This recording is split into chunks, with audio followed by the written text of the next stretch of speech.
Welcome back to Alpha Simulation, another episode. In this episode, I would like to go over the ventilation and heating system for the cockpit. It is something that I haven't seen simulated elsewhere in other forum or blog or any other YouTube videos. Probably the fan system, probably it is simulated, but I never seen something with the heating system. So I would like to dedicate this episode to demonstrate to you the way I'm going to do it. Probably it's not the best, but it works for me, and I like to share with you my idea. Let's go.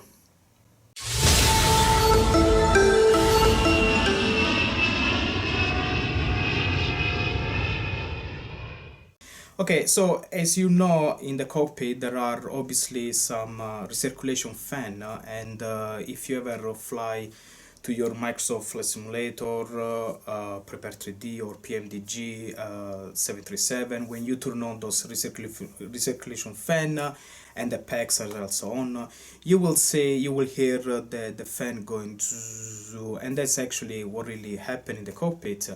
Then you also have the cabin temperature, where you can increase, make a little bit warmer or cooler depending on your or what you need. That's exactly what I want to simulate. Now, you can buy air conditioning units. They have obviously the AC, cold air and hot air.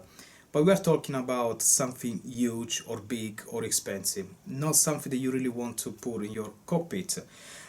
They sell the one for your car, which from my experience, they work quite good when it comes to hot air, but for cold air they don't really work. This is just a normal fan. Also, the shape is quite strange. It's not what I'm looking for. I need something that can be put within my cockpit on the left side and on left side and the right, sorry, left side and the right side for the captain and co-pilot, well hidden, still provided there through the ventilation system. So I needed something small. Now I think I found what I was looking for. I have here this. Don't know what to call it, but it's a simple fan, which is like a PC fan that you normally use for PC, and then connected to it, it's an heating element. You can buy this for Amazon, very cheap. So the way it works is this. The fan works with simple 12 volts. So you apply 12 volts here and the fan starts spinning. And normal fan will provide the cool air effect that you need. Obviously it's not AC. You can go further and connect this to a refrigerated liquid or something, but I don't want to go all the way there. I think when this one spins quite fast, it provides a cool air effect. It's good enough for me. So that's very simple. The idea is to connect the recirculation fan left to the left fan and the right recirculation fan switch to the right fan. So when you switch on, it provides you the 12 volts, connect to the fan, that will start turning and provide you the air coming from this side. That's good enough, right? Now, the heating system is a little bit different. This heating element, for example, you can see the wires are much bigger, and there is a reason. They do work at 12 volts, but they need minimum between 10 and 12 ampere in order for the heating element to really warm up and give you the heat coming through. Of course, if you give less current, it will still heat up. I tested, but it's gonna take us a while, and it's not gonna heat up that much to provide you much difference, you know. So you need to follow manufacturing instruction. It says greater than 12 ampere. So 12 ampere is actually, I would say 10 to 12 ampere is the nominal, but you can give more. The same with the fan. The fan works at 12 volts, but nothing stops you to put also 20 volts. It just go faster, but don't go over 24 volts. Usually these are rated between 12 and 24 volts. So that's how I think that's my son coming back from school though. Okay, so the problem is this. I can provide the 12 volts, and actually, by the way, If you remember from my previous episode, the output of my recirculation fan, I think, is 5 volts. So in order to provide the 12 volts, I need to use a DC to DC boost converter. That's very simple. But how to do this? How can I connect this to the cabin temperature? Because recirculation fan switch will just apply the fan. But what I want to do is that when the cabin temperature potentiometer goes from cold to warm, then the heating gets activated. When this gets activated, it starts heat up, and the air coming through the fan is not cool anymore, but it's actually hot. Not so hot that it's gonna cause a fire hazard or a safety risk, but hot enough that you feel hot air coming through the cockpit. But the output of my potentiometer of cabin temperature, if you remember from my previous episode on the overhead, goes from 0 to 3.24 volts. So the idea is that with a maximum 3.24 volts output, I need to run at 12 volts, 12 amperes or 10 ampere minimum current through the heating element. How do I do that? So there is a different way to do it. The easiest way, let me show you. First thing, we have this big bad boy here. This is a power supply. You can switch between 120 or 230. We are in UK, so I use the 230. You connect the real 230 volts here with a cable, and the output it gives you 3 outputs of 12 volts. You can adjust also the tolerance, so you can go between 10 and 15 volts, but nominal is 12 volts, up to 30 ampere maximum. So if I have 3 output, I will have 12, 12 and 12, 10 ampere, 10 ampere and 10 ampere, 30 ampere. However, because I will only connect 2 heating elements, one for each side of the captain and the first officer, I will have 12 ampere, 24 ampere, which does not exceed the nominal maximum here of 30 ampere that I can provide. So this is what I need. It's very light, yes it's bulky, but this will be hidden within the rest of the electronic within my cockpit. You are not gonna see this, you're not gonna see any cable, and obviously I'm gonna make sure that everything is safe, because you are gonna connect the real 230 volts, and I don't know if you noticed, but actually you open this, you plug here the live neutral and ground, but there is no much of you can still, even if you close this, you can still by mistake touching electrocuted. So I need to make sure that everything is covered. Not sure why they have this type of connection, but I guess the idea is that they know that this will be well hidden from nobody can touch anything. Anyway, this one will give me the 12 volts output, 10 or 20 ampere they need for the heating element, but it needs to be driven by the 3.24 volts of the cabin temperature. And in order to do that, I have to go a little bit more into the electronics and use a relay. A relay is an optoelectronic switch, which basically the output is the switch, and you can connect the 12 volts, 12 ampere, but it doesn't go through because the switch is open. However, in order to close the switch of the relay, you need to provide a trigger element, a signal. Now, this signal for the relay that I'm looking for has to be minimum 3 volts, which works very well with my cabin temperature because it's 3.24 volts.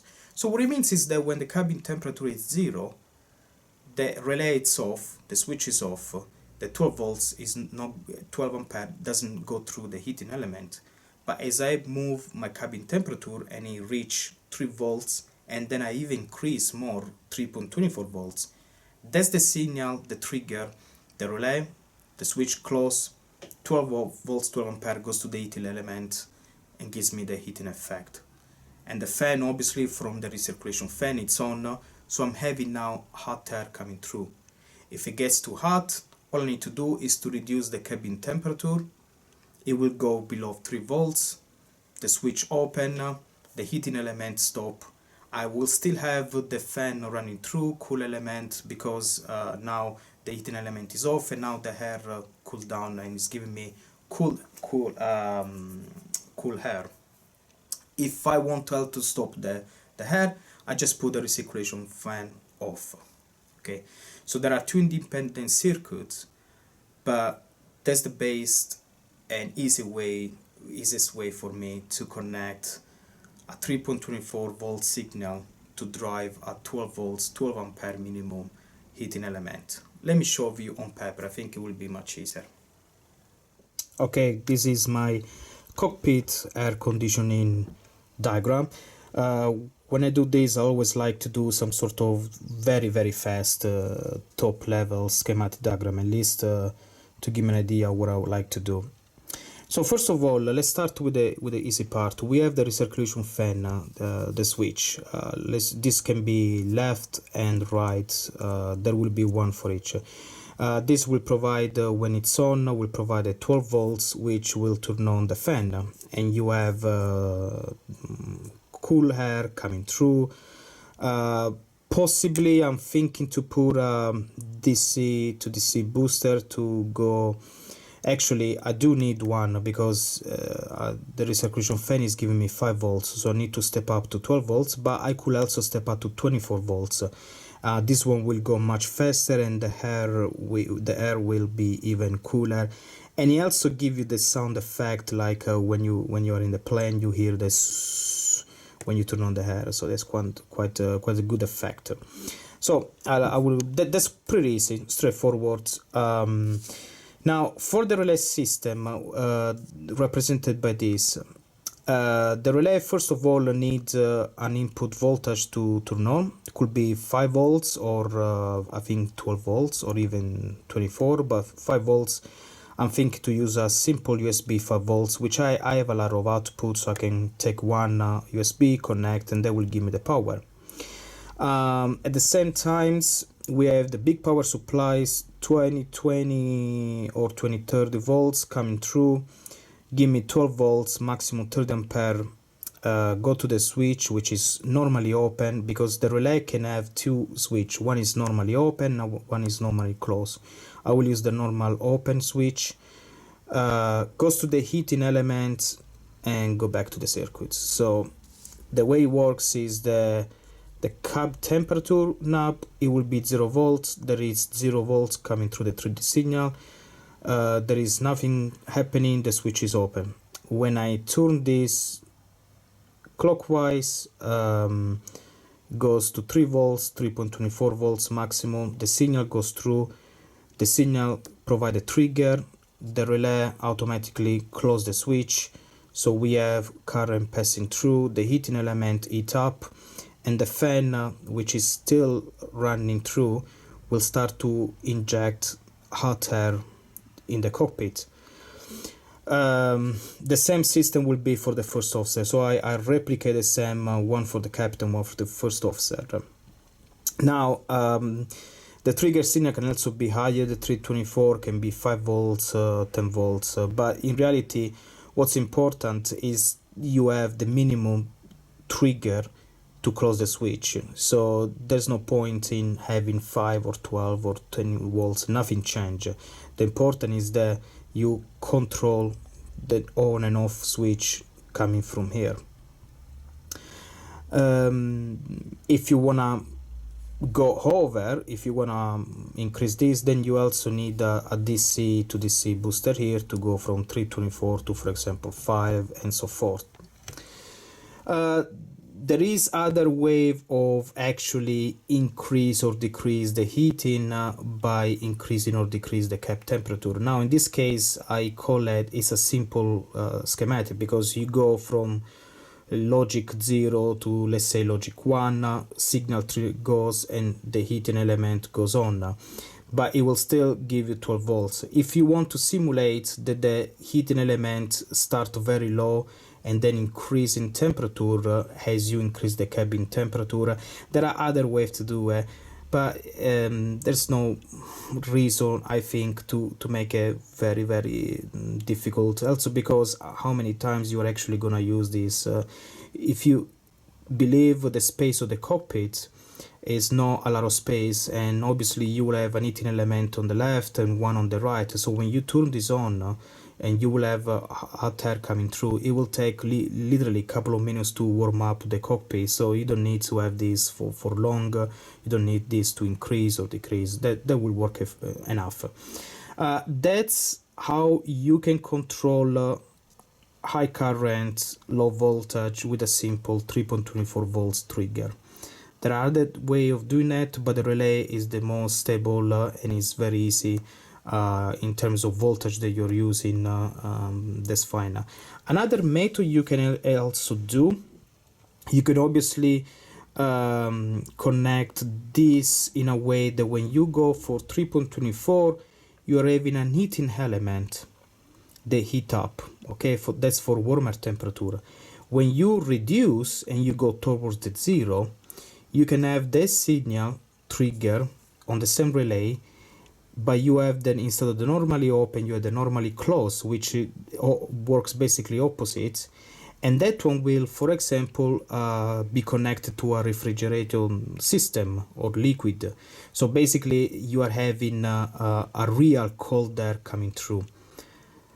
Once again, I didn't want to go through that. I don't think is needed, but the good thing is that if it's needed, it's not that difficult to do it using the same element. Enough with the talking. Today is a different day, and let me show you a practical example of what I mean by all the circuit that I showed you before for my air condition.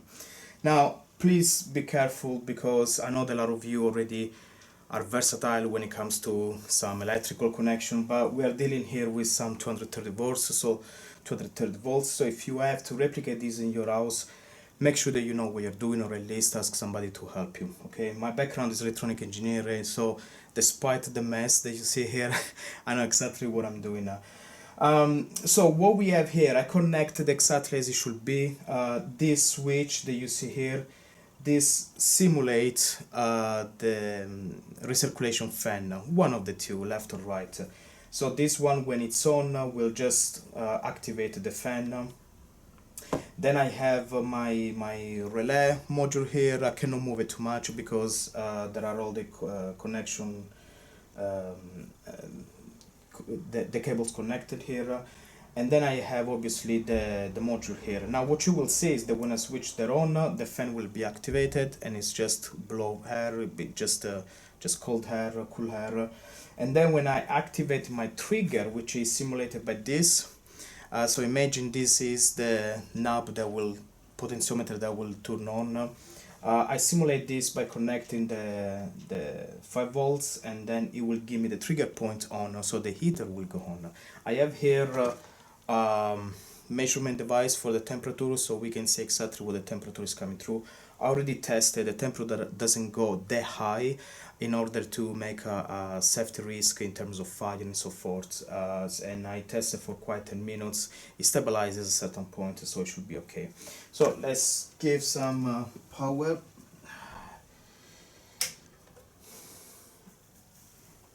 So right now everything is off, and then if I turn off my recirculation fan,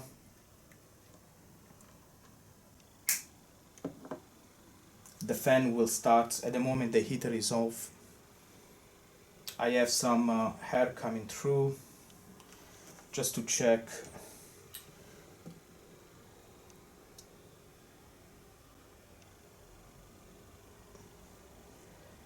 It's cooling down. It started 21.8, now we are 21.3, 21.2, 21.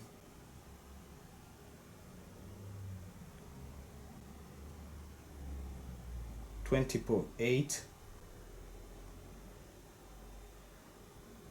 Now obviously I'm running at 12 volts. If I run at 24 volts it will go a little bit faster, so you can decide your temperature, but we are approximate 20.3 Celsius degrees. Anyway, it's basically, it will go down probably to, it's 20 degrees now, 19.9, 19.8. So it doesn't It doesn't give the really AC effect. It's just blow some hair, but the movement of the hair and the hair itself is cooler than the circles, you know, around yourself. So it makes feel like a little bit cooler. And if you put your hand, you can actually feel it.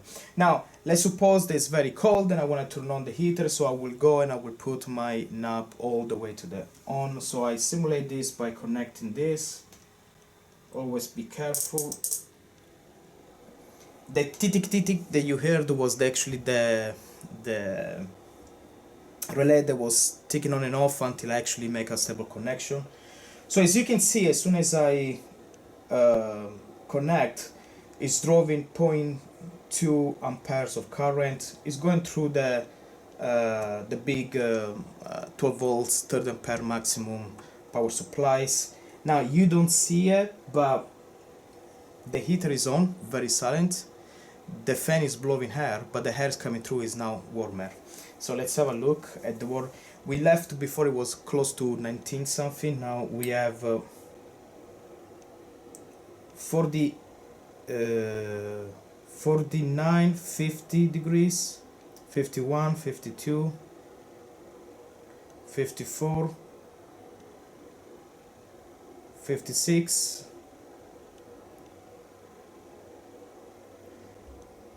We reach close 60 degrees now, 60 Celsius. So in a matter of seconds, it went from 20 to 61.5. You can really feel the heated air coming through. So imagine that this will be one on your left side and one on your right side behind the pilot. So if it's winter and you turn on this, it will really warm up the cockpit in a matter of couple of minutes. And I think it's also safe because it doesn't reach the high temperature to, as I said before, it's not gonna melt any plastic or whatever. Also, I think it's gonna warm up the cockpit so fast that you don't need this to be on all the time. So after you are warm, you basically turn it off. On top of that, what you can do, you can also connect this to a PTC or temperature control, programmable temperature control, where you can control the temperature directly. So you connect the PTC here.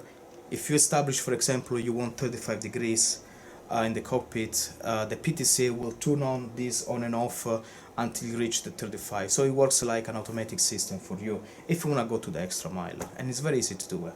So let's see what the temperature we reach. So we got at the moment 60, 65, 66, 66.8, 67. So I think this is where it stabilizes, fluctuating between 69 something to 68. I think it's probably safe to say this doesn't reach over 70 degrees. What I'm gonna do, I'm gonna keep this on for about 10 minutes and then I'm gonna check for my own curiosity what's the temperature that's gonna reach. But from what I can see, I think it stabilizes 70 degrees pretty much. So that's how I'm gonna do in my air conditioner. All I have to do is to just remove everything from here from the testing, put in the cockpit. The power supply will be hidden somewhere very safe because we are dealing with 230 volts input. I'm gonna make sure that there is no easy access, and then everything will be obviously connected, and the tube will really fit behind the vent that coming into the cockpit. Let's gonna do it. One final update. I've been running this for the last 20 minutes at the same setting without changing anything, and I checked the temperature. It did not go over 72 degrees Celsius. It was actually, depending on where you put it, a little bit sensitive, so it was going between 68, 72, sometimes 69, but pretty much we are there. After 20 minutes, I'm pretty safe to say that this is a cheapest, safest option to have your cool and heat air condition in the cockpit. One final test. We got, yeah, oscillating between, if I stay stable, let's see, 68.9,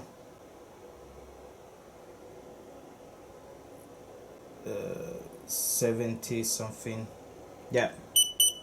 So when after that, if you're too hot, then all you need to do is to put your potentiometer all the way to cool, and basically the trigger input will be off. The power supplies is not gonna give any more 12 volts to the heater because the switch is now open. All you're left is the heater off and the cool air coming through. And in fact, now it's cooling down. We are now 45, 44. It's amazing how fast it cooled down. Only a couple of seconds, it went from 70 to 43 already. And again, if you don't need the air again, you just recirculation fan off. Done.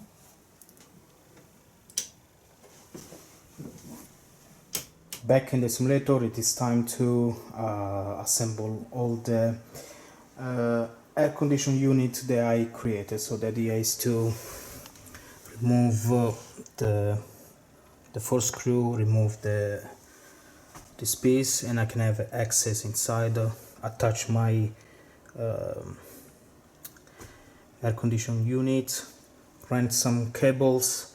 I need to rent the cable to connect the main central 230 volts power supply, and then I have to run some cable through either this way or maybe the way or maybe this way. We'll see what's the easiest way to do it, to connect to on the top of the overhead where I have the control for the two recirculation fan and the cockpit cabin temperature. Okay, let's get going. I removed the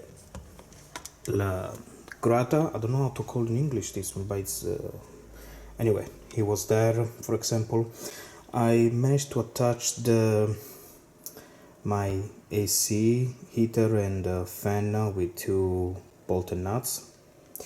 Did the same for the second one. So as usual, always mess. So now it's time to find a place to put the power supplies. I already connect the connector where I will you could connect the cable directly, but I prefer to have this one as a switch you can control, and this will be also fixed. So this one will be in the front part of the plane. Next things I'm gonna do is to extend all the cables, all the wiring, so I can pass the wiring from there all the way to the center to connect this, and then I have to sort it out the overhead, but then the final part will be actually putting back these inside. That will be the final before I can start everything up and test. Welcome back. Finally we assemble everything. Now it's been an extreme hot day, so this is the best time to test our fan. Let's go check it out. Our fan are all installed behind the grate, one there and one there. So let's give some power. Sorry again about the mess. I'm still working on a couple other projects. So let's give a little bit of power and ground power.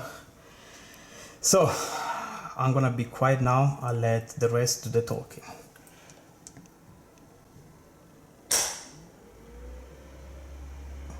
So this one is, you can probably hear the sound, cool air coming through. At the moment it's running at 24 volts or 20 volts, I don't remember. I can increase up to 30. Let's go for the second one.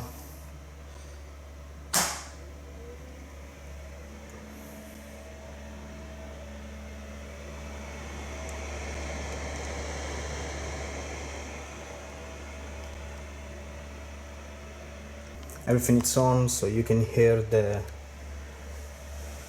fan noise coming through. There is cool air coming. I can adjust inside. I can have up to 30 volts, I think, so it will blast more air, but I think 2 are enough. So let's turn it off. You can hear the noise gone. So let's turn on and let's start the heating. So the heating at the moment is down, so when I push this up, the two heater will turn on, also give me hot air. Yeah, let's do that. I need to get a thermometer so I can show you, infrared thermometer, so I can show you exactly what the temperature will be.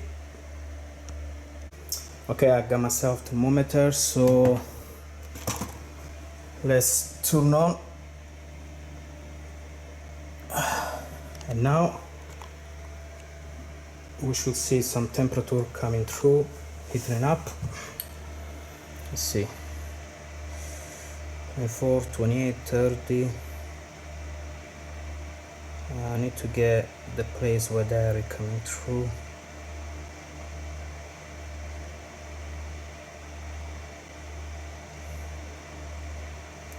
Okay, it's a little bit difficult to... Okay, let's try again.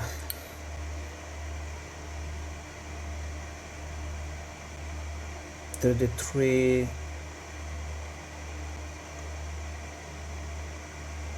35. It's definitely heating up. I can hear hot air coming through. So let's give it a second and wait until it goes a little bit warmer. Oh yeah, it's definitely hot air. That's definitely hot air. Let's try. See if it works on this. It's quite difficult to stand still, but let's try again. So we have 44, 43, 44, 45, 45, 7, 46. Okay, it is increasing. I think you got the idea. And as I said before, something important, test, if you want to use the same circuit or whatever, test and see if actually is going to heat up too much. Remember that there is fiberglass and this is probably plastic, so you don't want to get to a temperature that can give you a fire hazard. I did test it and it works beautifully. If it goes too hot, either you are giving it too much amperage, too much current, or what you can do, you can provide extra distance between the resistant element and the plastic, or you can perhaps put some sort of shield between the two. I don't know, I didn't put anything. There is enough gap, there is a lot of ventilation. Remember that inside here it's all empty. There is space, and it didn't get to a point where it was really safety hazard. And again, I mean, it's quite hot here already, and I need to turn it off because I'm getting hot myself. So let's turn it off. Okay, and that's all for now. On to the next project.